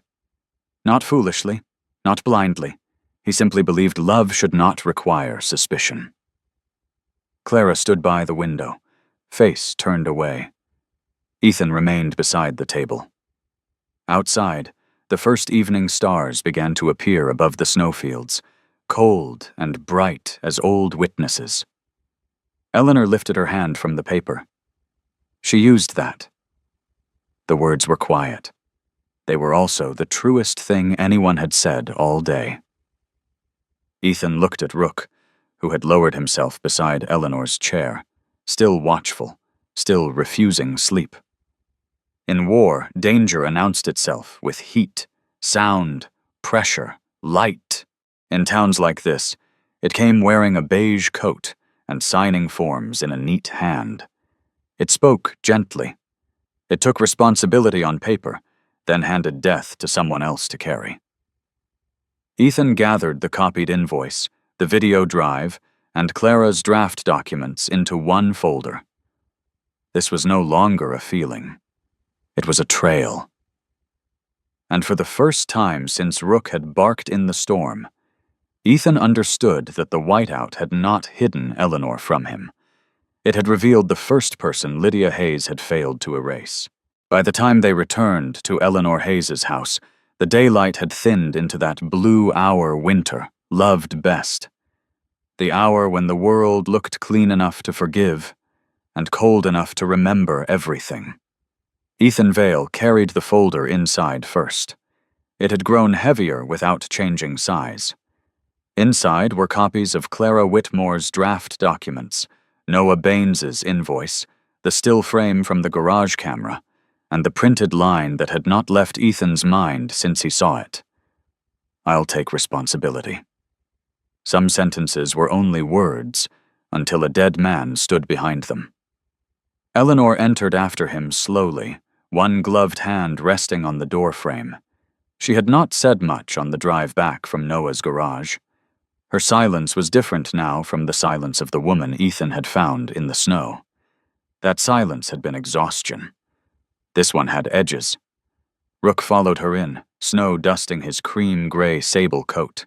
The German shepherd paused just past the threshold, shook once, then stood still, as if the room required inspection before anyone was allowed to breathe in it.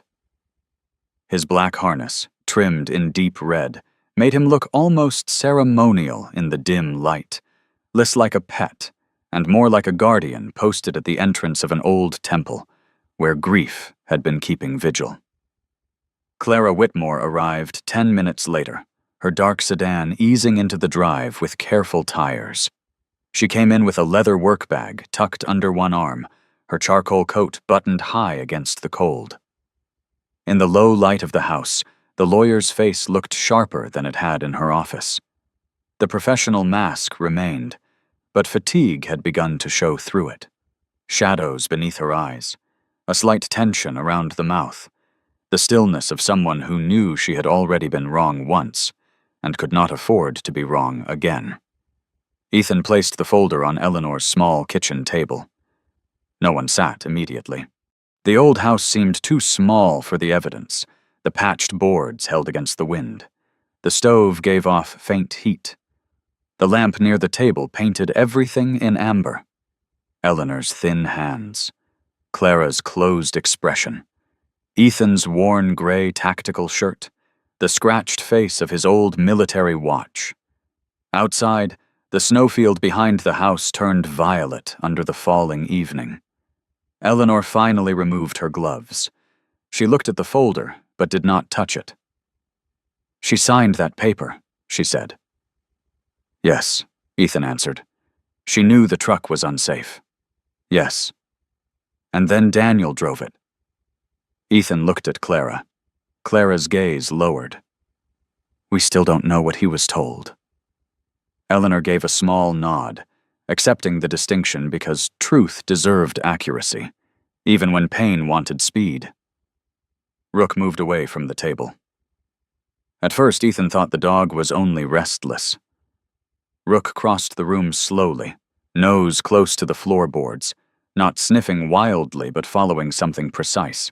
He moved toward the narrow hallway, then paused near the old coat rack where Daniel's brown work jacket still hung. Eleanor noticed, and went very still. "Again?" Clara asked softly. Ethan did not answer. Rook did not look at the jacket this time. He lowered his head toward the cardboard box beneath it, the one holding folded blankets, cracked rubber boots, and small forgotten things that old houses collected the way trees collected snow. He nosed the edge of the box once, then twice, then slipped his muzzle under a folded wool blanket and pulled. The blanket slid halfway out. Something metallic struck the floor with a small, sharp sound. Everyone heard it. The sound was not loud. It did not need to be. In that room, after that day, even a tiny object falling could feel like a bell rung in a chapel. Ethan crouched. On the floor, beside Rook's front paw, lay a key ring. 2 keys. 1 old house key. 1 vehicle key with a black plastic head worn smooth on one side. Eleanor's lips parted. Clara stepped closer. "Is that Daniel's?" Eleanor did not answer immediately. She looked as if the little ring had crossed years to arrive at her feet. "That is the spare," she said at last. Ethan picked it up carefully between thumb and forefinger. The key was cold. Too cold for a thing that should have been buried under blankets near a stove. He turned it toward the lamp. The metal teeth were slightly polished from use, but near the base, where the key met the plastic head, there was a dark smear. Oil. Not old dust, not ordinary dirt. Oil, thickened by cold, worked into the groove. Ethan's eyes narrowed. There was also a fresh scratch along the black plastic, pale against the worn surface. Not deep, but new enough that the exposed mark had not dulled. Clara leaned in, then pulled back as if afraid to disturb it. "That looks recent." Ethan took a folded paper towel from the counter and laid the key ring on it. "Where was this supposed to be?" he asked. Eleanor's face had gone pale again. "With Lydia." The answer changed the room. Clara looked at her. "Are you sure?" "Yes." Eleanor's voice trembled, but not from uncertainty. "Daniel kept the main key. Lydia kept the spare. That was their arrangement because he was always misplacing things when he worked late. He used to joke that marriage was mostly knowing where the other person put your keys." The joke died as soon as it entered the air. Ethan looked down at the key again. Rook sat beside him, ears forward, amber eyes fixed on the little object as though he too understood that some things remembered the hands that used them. This was the re-hook moment, not a grand revelation, not a confession, not a villain stepping from shadow with blood on her hands. It was only a key, small enough to vanish under a blanket, lying on a paper towel beneath a kitchen lamp. Yet for one long second, the house seemed to tilt around it. A dead man's truck, a wife's signature, a spare key that should have been with the wife, now hidden in the old house Lydia had sent Eleanor back to. Oil in the groove, a fresh scar on the plastic. The truth did not roar. It clicked. Eleanor sat down suddenly. Clara reached toward her, then stopped, unsure whether comfort had been earned. Ethan stayed crouched beside the table, staring at the key. He had learned long ago that evidence was not always dramatic. Sometimes war turned on a misplaced boot print, a wire buried under sand, a shadow in the wrong window. The living survived by noticing the thing that did not belong. This key did not belong here. "Did Lydia ever come to this house after Daniel died?" Ethan asked. Eleanor drew a breath. "She sent my bags." "Did she bring them herself?" "No. A man from town. I didn't know him well. He said Lydia asked him to help because the roads were poor." Clara straightened. If she packed the bags, she could have put it in the box by mistake. Ethan looked at her.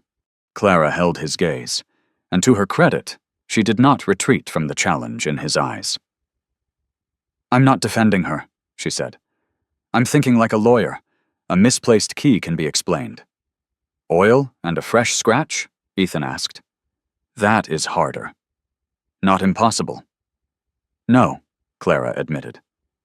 "Not impossible." Eleanor looked between them. "What does it mean?" Ethan stood slowly. "It means the spare key was used recently, or handled around the truck recently." Clara's mouth tightened. "And if Lydia claimed she didn't touch the truck that day, then the key says otherwise." Eleanor closed her eyes. Rook rose and moved beside her chair. He did not press against her this time. He only stood close enough that his shoulder nearly touched her knee. His presence was steady, restrained, almost formal. Not comfort exactly, a witness offering warmth. Eleanor opened her eyes again. "She told me Daniel took the truck himself," she said. "When?" Ethan asked. "The day after the accident. She sat beside me in Daniel's living room. There were flowers everywhere. Too many flowers. She said he had insisted on driving, though she begged him not to." Eleanor's voice thinned, but did not break. "She said he was stubborn." Clara looked away. Ethan felt his jaw tighten. A lie was cruel enough when it protected the liar, but Lydia's lie had done more. It had changed the shape of Daniel in his mother's memory. It had made him careless. It had made him stubborn. It had made him responsible for the final road he took. Ethan hated that with a clean, quiet anger. "Did she say she was never at the garage?" he asked. Eleanor nodded. "She said she only heard about the breaks afterward. She said Noah must have misunderstood Daniel's concern." Clara pulled her phone from her coat pocket. "I'm writing this down. Don't write it as fact, Ethan said. She looked at him. Write it as Eleanor's recollection. Date, time, context, if she remembers. Clara gave him a small nod. You've done this before. Remembering things before they get rewritten? Ethan asked. Yes. The old house grew quieter. Ethan took out his own phone and photographed the key from several angles without touching it again. He included the paper towel, the lamp's scale, the box beneath the coat rack, the oil smear, the scratch. Then he asked Clara for an envelope. She had one in her bag, white, legal-sized, too clean for the thing it would hold. He slid the key ring in without wiping it. Should we take it to the sheriff? Eleanor asked. Not yet, Clara said quickly. Ethan turned. Clara looked at the envelope in his hand.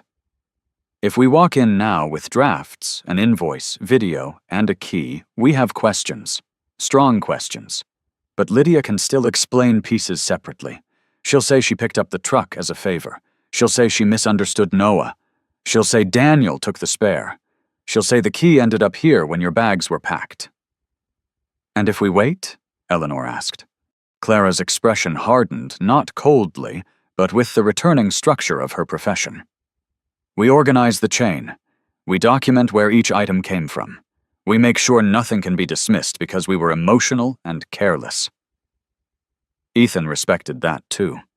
Payne wanted to run to the nearest authority and demand the world become just. But justice, when it worked at all, liked order. It wanted dates, signatures, witnesses, contradictions. It wanted the living to be patient, while the dead waited. Eleanor looked at the envelope. My son is dead, she said quietly. I do not want patience. No, Clara replied. Her voice softened. You want truth. I want both. Clara had no answer for that. Ethan sealed the envelope. Rook suddenly turned his head toward the front window. His ears lifted. Ethan followed the movement. Outside, beyond the glass, evening had nearly settled. The porch light cast a pale circle over the snow. Beyond that circle, the driveway lay empty except for Ethan's truck and Clara's sedan. Nothing moved. Still, Rook remained focused. A low sound gathered in his throat. Not a full growl, not a bark. A warning kept behind closed teeth. Ethan went still. Clara noticed. What? Ethan did not answer immediately. He crossed to the window and looked out. Snowfields, fence posts, black tree line. The road beyond, half hidden by the rise of the ditch. For a moment, he saw nothing. Then, far beyond the driveway, a pair of red tail lights disappeared around the bend. Too far to identify. Too brief to prove anything. But there. Rook's growl faded only after the lights vanished. Eleanor had risen from the table, one hand resting on the chair for balance. Someone was there? She asked. Maybe, Ethan said. Clara's face changed, fear moving through professional control like cold through a cracked pane. We need to be careful, she said. Ethan looked back at the envelope on the table, then at Daniel's jacket in the hall, then at Eleanor, small and pale in the house Lydia had made her return to. Careful. The word had many meanings. In Ethan's world, it meant checking corners, securing exits, not assuming darkness was empty because it looked still. In Clara's world, it meant procedure. In Eleanor's, perhaps it meant not letting grief make her easy to move again. He picked up the envelope and placed it in the folder with the other documents. We will be, he said. But his eyes went to Rook. The dog had returned to Eleanor's side, yet his attention stayed with the window. Not frantic, not afraid. Watching. Ethan understood then that the key had changed more than the evidence. It had changed the danger. Until now, they had been looking backward at Daniel's appointment, Daniel's truck, Daniel's last day. Now, for the first time, Ethan wondered if someone had begun looking back at them. He checked the lock on Eleanor's door before leaving that night. Then he checked it again. The next morning, the road outside Eleanor Hayes's house looked too peaceful for what had happened the night before. Snow lay smooth over the ditch lines. The old fence posts wore white caps. The pines beyond the house stood black and patient against a pale sky, as if they had seen every human lie before and had decided long ago not to interrupt. Ethan Vale did not trust peaceful things by default. He stood on Eleanor's porch before sunrise, dressed in his worn military gray tactical combat shirt over the dark red thermal layer, combat pants tucked over old work boots, his scratched military watch cold against his wrist. His face was clean-shaven, jaw tight, gray-blue eyes narrowed toward the road where he had seen the taillights vanish the night before. Rook stood beside him. The German shepherd's cream-gray sable coat stirred in the wind. His black harness with deep red trim was already on, though Ethan had not meant to put it on him yet. Rook had presented himself at the door that morning with the patience of a soldier waiting for gear. There were mornings when the dog wanted breakfast. This was not one of them. Inside, Eleanor moved quietly around the kitchen. She had slept little. Ethan could tell from the careful way she held herself, not slow exactly, but deliberate, as if any sudden movement might spill what she was carrying inside. Her silver hair was pinned neatly, her gray-blue coat draped over the chair, and she wore a faded wool cardigan over a long, dark dress. Age had thinned her body, but not her posture. Grief bent her, only when no one was looking. Clara Whitmore arrived just after 7. Her dark sedan stopped near the porch, tires crunching over packed snow. She stepped out in her charcoal coat, with a leather work bag held tight against her side. Her dark brown hair was tied low, more hastily than before, and the sharp planes of her face looked drawn by worry. She had always appeared controlled, but today that control seemed held together by intention rather than habit. "I drove around twice before turning in," Clara said when Ethan opened the door. "Why?" She looked past him toward the road. "Because I'm learning from you." Ethan almost smiled. Almost.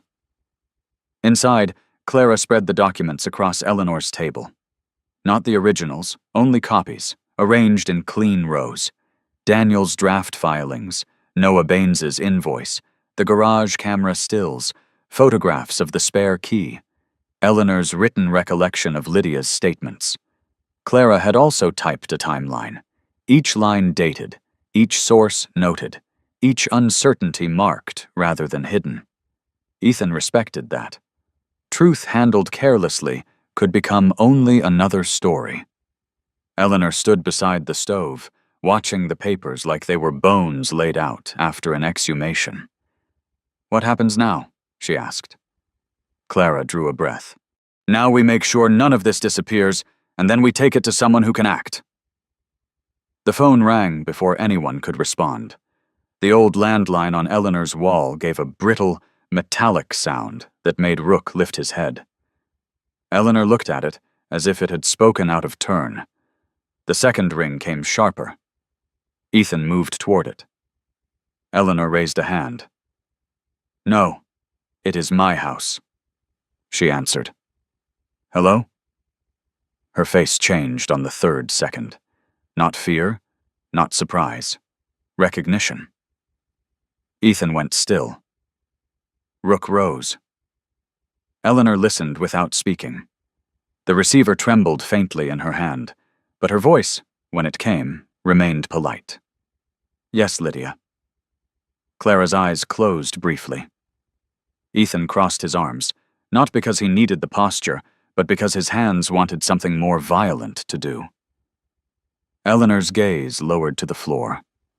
"No," she said quietly. "I am not confused." A pause. Then Lydia's voice came through the receiver just clearly enough for Ethan to hear tone, not words. Soft, concerned, smooth as ice under fresh snow. Eleanor's mouth tightened. "I understand what you are saying." Another pause. "No, Ethan is not taking advantage of me." Rook stepped closer to Eleanor, head level, ears forward. The voice on the other end shifted. Still gentle, but quicker now. Eleanor's eyes flicked once toward Ethan. For a moment, he saw the wound Lydia was pressing. An old woman alone. A stranger helping. Documents appearing. A former soldier with no family nearby. Suspicion could be planted anywhere grief had already broken the soil. Eleanor's fingers whitened around the receiver. "You are very good at making care sound like a warning," she said. The kitchen fell silent. Even the stove seemed to hold its breath. Then Eleanor hung up. She stood facing the wall for a moment longer. Clara approached softly. "What did she say?" Eleanor turned around. "She said I was vulnerable, that people like Ethan know how to make themselves necessary, that Daniel would not want me manipulated by strangers while I am grieving." Ethan looked toward the window. Of all the weapons Lydia could have chosen, she had picked the one most likely to cut. Doubt disguised as protection. Eleanor's voice thinned. "She said I was becoming confused." Clara's face hardened. "That language matters," she said. "If she claims diminished capacity, she can challenge your decisions." Ethan looked at Clara. "She's setting groundwork." "Yes." Eleanor stood straighter. "Then we write that down too." The old woman went to the table and reached for a pen. Ethan watched her hand tremble only once before she forced it still. There were different kinds of courage. Some carried rifles. Some answered phones without letting poison enter their blood. By noon, Lydia had changed tactics. A patrol cruiser pulled into the drive while Ethan was outside securing another sheet of plywood over the back window frame. The vehicle was clean, newer than most in the county fleet, with a dusting of snow along the hood. A young deputy stepped out, tall and narrow, with pale skin reddened by the cold and sandy blonde hair cut short under his winter cap.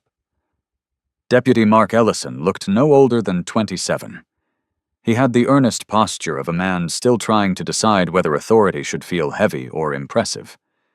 His uniform was neat, his boots polished despite the road slush, and his expression carried discomfort before he said a word. He did not look like a bully. He looked like someone sent into a room where the facts had not arrived before him. "Mr. Vale?" he asked. Ethan set down the drill. "Yes." "I'm Deputy Ellison. We received a complaint." "From Lydia Hayes?" Ellison's face told Ethan the answer before his mouth did. "I'm not at liberty to discuss all details," the deputy said carefully. "But there are concerns about trespassing, harassment, and interference with estate matters." Rook came out onto the porch behind Ethan. Ellison glanced at the dog and swallowed once. "He won't bother you unless you make poor decisions," Ethan said. The deputy looked as if he was not sure whether that was reassurance. Eleanor opened the door then. "Deputy, this is my property. Mr. Vale is here at my invitation." Ellison removed his cap immediately. "Mrs. Hayes, I understand. I'm just required to document the call." Clara appeared behind Eleanor, her professional face restored like armor. "Deputy Ellison, I'm Clara Whitmore, attorney. If there is a formal allegation, I would like the report number." The deputy blinked. Ethan almost felt sorry for him. Almost. Ellison took out a notepad. "Ma'am, I'm just here to advise everyone to avoid escalating personal disputes until matters are properly reviewed." Clara's smile was small and without warmth. "Excellent advice. Please include in your notes that Mrs. Hayes requested assistance. Mr. Vale provided repairs with permission, and Ms. Lydia Hayes has now made a complaint after learning questions were being asked about Daniel Hayes's vehicle." Ellison's pen slowed. That landed. He looked at Ethan, then Eleanor, then Clara, and something in his young face shifted from procedure toward curiosity. "I'll note that," he said. Before leaving, he gave Ethan a formal warning not to enter Lydia's property or contact her directly. Ethan agreed. He had no intention of walking into a spider web just because the spider sent an invitation. When the cruiser pulled away, Clara exhaled. "She is trying to isolate the evidence," she said. "No," Ethan replied. "She's trying to isolate Eleanor." Eleanor looked at him then, and in her gray eyes he saw both gratitude and fear. Not fear of Lydia. Fear of how close Lydia had come to succeeding. By evening, they had made copies of everything twice. Clara took one set to place in her office safe. Ethan kept one in a locked metal case from his truck. Eleanor insisted on keeping the written timeline on her table. "I have been moved once," she said. "The truth can sit where I can see it." They ate soup, because Ethan had brought cans, and Eleanor had improved them with onions, pepper, and a dignity canned soup did not deserve. For 1 hour, the house almost pretended to be only a house, steam rising from bowls, Rook lying by the stove, Clara rubbing her forehead as if Law had become a physical headache, Ethan standing near the window because sitting still felt unwise. Night settled hard. Clara left reluctantly just after 8, promising to call when she reached town. Ethan stayed. He did not make an announcement of it. He simply brought in more wood, checked the locks, and set a chair near the front room window. Eleanor did not object. That told him enough. At 11:17, Rook lifted his head. Ethan, a vehicle engine coughed to life beyond the bend. No headlights at first. Then a dim pair flared and disappeared down the service track. Ethan did not follow. He turned back. Eleanor stood in her bedroom doorway, one hand against the frame, face pale but composed. Rook remained in front of her, shoulders squared, a living wall of fur and instinct. "You're all right?" Ethan asked. "Yes." Her voice shook after the word, not during it. The kitchen drawer was open. Papers had been moved. Not stolen. Moved. Clara's copied timeline lay slightly crooked on the table. The envelope with the key had been shifted but not taken. The intruder had been searching quickly, not carefully. Ethan swept the flashlight across the floor. Near the table leg, half hidden under the edge of the rug, something black and small caught the light. He crouched.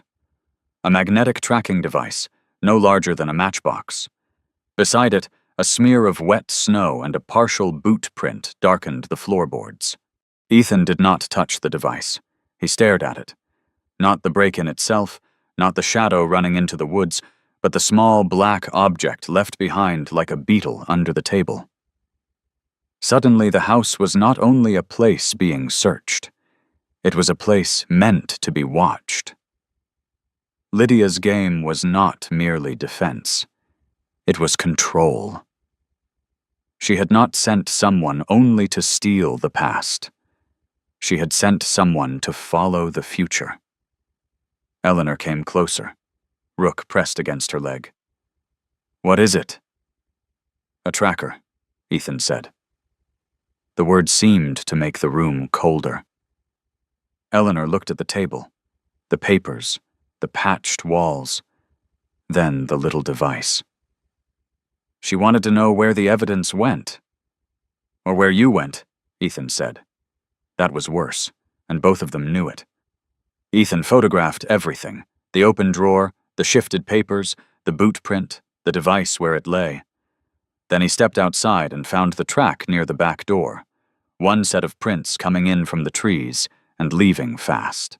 At the edge of the porch, something else lay half buried in snow, a torn paper parking stub. The print was smeared, but part of a logo remained. Northridge Storage. Ethan picked it up with a work glove and placed it in a plastic bag. A careless man had dropped it. Or a frightened one. Inside, Eleanor sat at the table. Rook pressed close beside her chair. Her hand rested on his harness handle, as if it were the only solid thing in the room. Ethan set the bagged stub beside the photographs on his phone. He did not smile. This was not victory. It was something sharper. Until tonight, Lydia could explain each piece separately.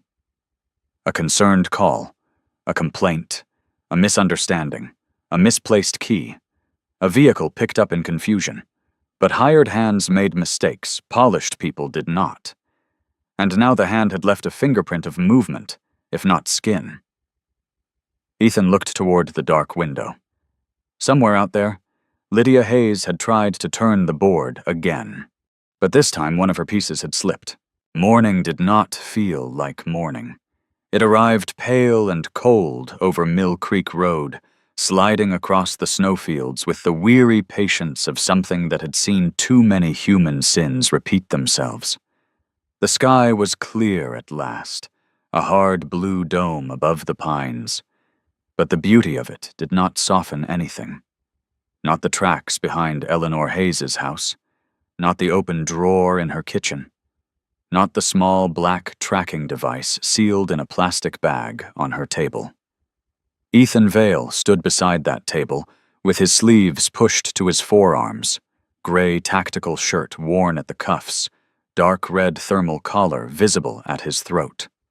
His clean-shaven face looked sharper in the morning light, all square jaw and controlled anger. He had slept less than an hour. It did not show as weakness. It showed as stillness. Rook stood at Eleanor's side. The German Shepherd had not left her door after the break-in.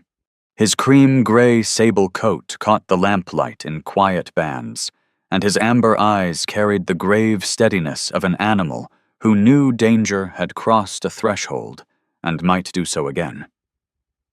The black harness with deep red trim sat on him like armor.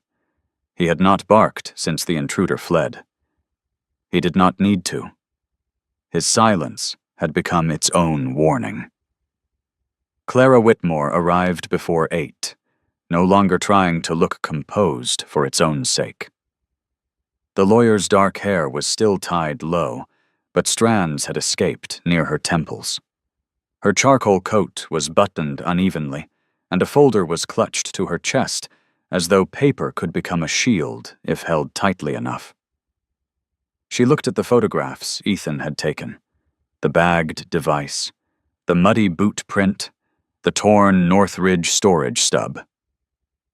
Then she said, "We go to the sheriff now." Eleanor was sitting at the table, both hands around a cup of tea she had not drunk. She was a small woman in her 70s, silver hair pinned neatly despite the night, cardigan buttoned over her dress, face pale, but not broken. Grief had hollowed her. Suspicion had sharpened her. But something else had begun to rise beneath both. Resolve. "Yes," she said. "We go." The sheriff's office sat in the older part of Solace Ridge, a brick building with chipped window trim, and a flag stiffened by frost. It did not look grand enough for justice, but Ethan had learned long ago that honest things rarely did. Grand buildings were often built to impress people into silence. This place looked useful. That was better. Sheriff Dana Reeves met them in her office without making them wait. She was in her early 40s, broad-shouldered and composed, with dark hair pulled back at the nape of her neck and a face built more for truth than comfort. Her skin was lightly weathered from years in mountain country, her jaw square, her eyes brown and steady beneath dark brows. She wore her uniform without decoration beyond what was required. Nothing about her invited dramatics. Everything about her suggested she would notice if a person tried them. Deputy Mark Ellison stood near the wall, looking more serious than he had the day before. The young deputy's sandy hair was combed neatly, his face still carrying that earnest, slightly reddened freshness of youth in cold weather. But his eyes had changed. He no longer looked like a man delivering a complaint. He looked like a man realizing he had been used to carry one. Dana's gaze moved from Ethan to Eleanor, then to Clara, then finally to Rook, who sat just inside the office door. "That dog part of the statement?" she asked. Ethan said, "More than most people." Dana looked at him for half a second, then pointed at the chairs. "Start at the beginning. Slowly." So they did. Not with feelings first. With sequence. Clara laid out Daniel's legal drafts. The unsigned documents showing his intent to change beneficiaries, protect his mother's interest, and begin divorce proceedings. She explained Lydia's visit to her office before Daniel's appointment, the careful language about instability, the suggestion that Daniel wanted to hide assets out of spite. Eleanor described Lydia's gentle pressure after Daniel's death, the concern, the packed bags, the changed locks, the way being cared for had somehow become being removed. Ethan placed Noah Baines's invoice on the desk. Brake inspection incomplete. Vehicle not released as road safe. Customer spouse removed vehicle before completion. And there, in Lydia Hayes's neat signature, the written note Noah had added beneath. "I'll take responsibility." Dana read the line twice. Her face did not change, but her thumb stopped moving along the edge of the page. Then came the garage footage, the still image of Lydia in her beige coat beside Daniel's truck. The timestamp, Noah's statement that Daniel had not been intoxicated, only anxious and distracted. Then the spare key, photographed in place, found in Eleanor's house, oil in the grooves, fresh scratch on the plastic head. A key Lydia had supposedly kept, though she had later claimed she never touched the truck. Then the break-in. The tracking device, the boot print, the Northridge storage stub dropped in the snow. Dana listened without interruption. That was the frightening thing about her. She did not rush to outrage. She did not offer easy reassurance. She let each fact enter the room and stand on its own feet. When they finished, the office was silent, except for the faint hum of the heater. Dana leaned back. "What you have," she said, "is not one smoking gun." Eleanor's hands tightened. Dana continued. "It's worse for her. You have a pattern." Clara closed her eyes for 1 second. Ethan watched Dana's face. "Can you act on it?" "I can start acting now." Dana turned to Ellison. "Get Noah Baines on a recorded statement. Pull the full garage footage. Call Northridge Storage and freeze any override on their gate camera. I want entry logs, payment records, unit numbers connected to that stub if they have them." Ellison straightened. "Yes, Sheriff." Dana looked back at Ethan. "Do not contact Lydia. Do not go near her property. Do not try to be useful in ways that make my job harder." "I can manage that?" Her eyes narrowed slightly. "Can you?" Rook gave one quiet huff from the doorway. For the first time, Dana almost smiled. By afternoon, the story began moving faster than grief could follow. Northridge Storage sat beyond the rail spur at the east edge of town. A flat spread of corrugated metal doors, chain-link fence, and frozen gravel. Dana did not allow Eleanor inside the search area, but she let them sit in the sheriff's vehicle while deputies worked. Ethan stayed beside the passenger door, watching the lot, the road, the angles. Clara sat with Eleanor in the back, speaking softly only when necessary. Rook stood outside with Ethan, nose lifted into the cold air. A storage manager unlocked the office after Dana presented the warrant. He was a nervous man with a round face, red ears, and a habit of rubbing his palms on his pants. His name was Peter Lang, and he looked like he had never wanted to be important in any story. He gave Dana the logs, the camera access, and the payment records with the terrified eagerness of someone who had just realized small negligence could become large trouble. The unit tied to the dropped stub had been rented under a false name. Paid in cash. But the gate camera showed the intruder's vehicle. The same man from Eleanor's kitchen appeared on footage, face partly turned toward the camera, carrying a small bag and speaking on the phone. Another camera angle caught the license plate just clearly enough. Dana's deputies traced it within an hour. The man's name was Colin Rusk. He was 32, a handyman with a thin criminal record, a tired face, and too many unpaid debts. When deputies brought him in, he lasted less than 40 minutes before admitting Lydia had paid him to recover personal property from Eleanor's house and place a tracker so Lydia could know where the stolen documents were being taken. That was the re-hook moment. Not a chase, not a shout, not a courtroom thunderclap. Just a tired man in a small interview room, finally saying Lydia's name aloud. In that instant, all her beautiful caution cracked. The woman who had never pushed, never screamed, never dirtied her hands, had forgotten that people she paid still had mouths. And once one small mouth opened, the whole elegant machine began to sound like metal tearing. By evening, Dana had enough. Lydia Hayes was arrested outside Daniel's house just before sunset. Eleanor did not go with them. Dana would not allow it, and Ethan would not have advised it. But word traveled through Solace Ridge the way fire moves under dry leaves. By the time Ethan drove Eleanor past Main Street, people had already begun standing too long at windows, pausing outside the bakery, whispering beside idling trucks.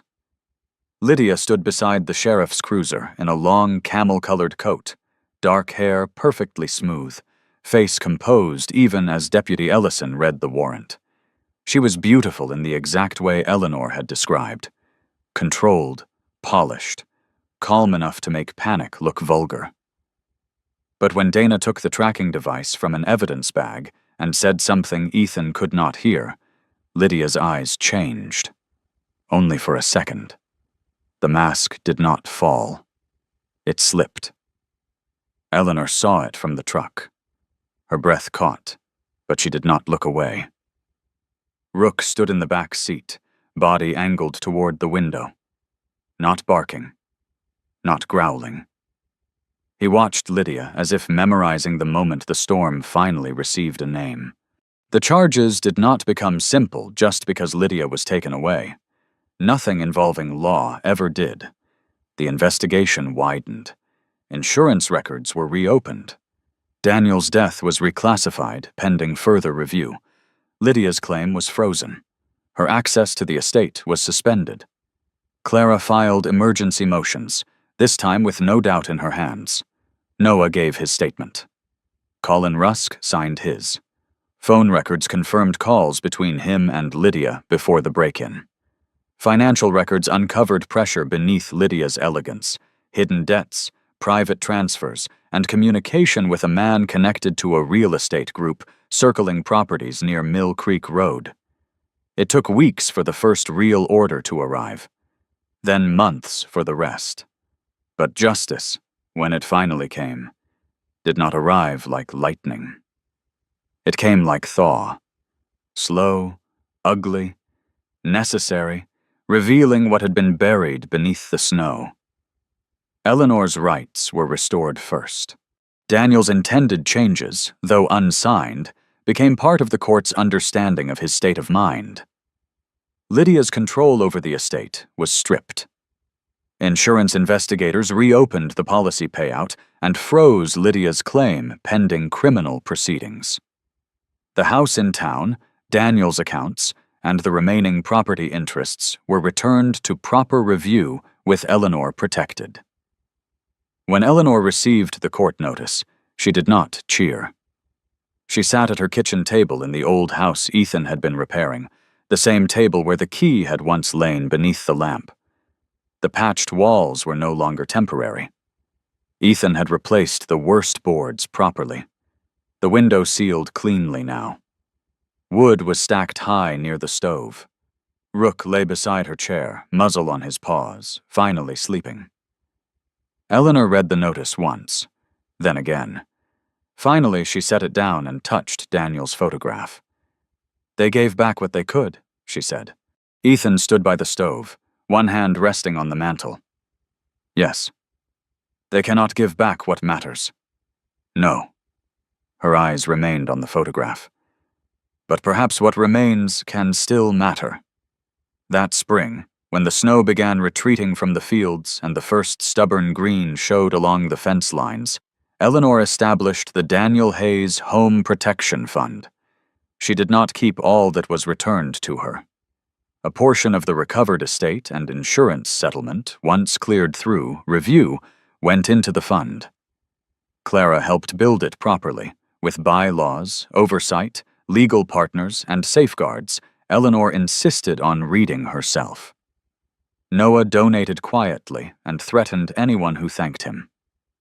Deputy Ellison volunteered at the first public information meeting, looking older than he had in winter. Sheriff Dana Reeves sent people there before they signed anything they did not understand. The fund helped elderly residents facing coercion, predatory relatives, bad contracts, and polite pressure dressed as concern. Eleanor stood at the first meeting in the town library, small beneath the fluorescent lights, silver hair pinned neatly, gray eyes clear. My son trusted love, she told them. That was not his mistake. The mistake belonged to those who used it against him. Ethan stood in the back with Rook at his side. He did not speak. He did not need to. Months later, on a mild afternoon when the last snow had vanished from the roofline, Ethan finished repairing the porch steps of Eleanor's old house. The boards were plain, sturdy, honest. Eleanor came outside carrying 2 cups of tea. Rook followed her slowly, no longer tense, no longer scanning every shadow. The dog lay down in a patch of sun. Eleanor handed Ethan a cup. You stopped because he barked, she said. Ethan looked at Rook. He usually knows before I do. Yes, she said. But you still had to turn the truck around. The words settled quietly between them. Beyond the porch, the pines moved in a soft wind. The house no longer looked abandoned. It looked aged, wounded, repaired, and still standing. Eleanor sat beside him. For a while, she said, I thought evil would look like rage, like a slammed door, like someone shouting. Ethan took a sip of tea. And now? She watched Rook sleepy. Now I know it can look like concern. The wind moved through the trees. Ethan said nothing, but he stayed. And in the warm, ordinary silence that followed, the old woman, the former soldier, and the dog rested beneath a sky that had finally stopped snowing, not because winter had been defeated, but because enough truth had survived it. Sometimes God's miracles do not arrive as thunder in the sky or a bright light breaking through the clouds. Sometimes they arrive as a bark in the snow, a stranger who turns his truck around, an old woman who refuses to let grief erase the truth, and a loyal dog who senses danger before the human heart is ready to understand it. This story reminds us that evil does not always look loud or cruel. Sometimes it wears a gentle voice. Sometimes it calls itself concern. Sometimes it makes a person feel guilty for needing help. But God sees what people try to hide. He sees the quiet tears, the locked doors, the lonely roads, and the truth buried beneath polite lies. In everyday life, we may never know when a small act of kindness becomes the answer to someone's prayer. A phone call, a visit, a ride home, or simply choosing not to look away may become the moment God uses to bring light back into someone's darkness. If this story touched your heart, share your thoughts in the comments. Tell us where you are watching from.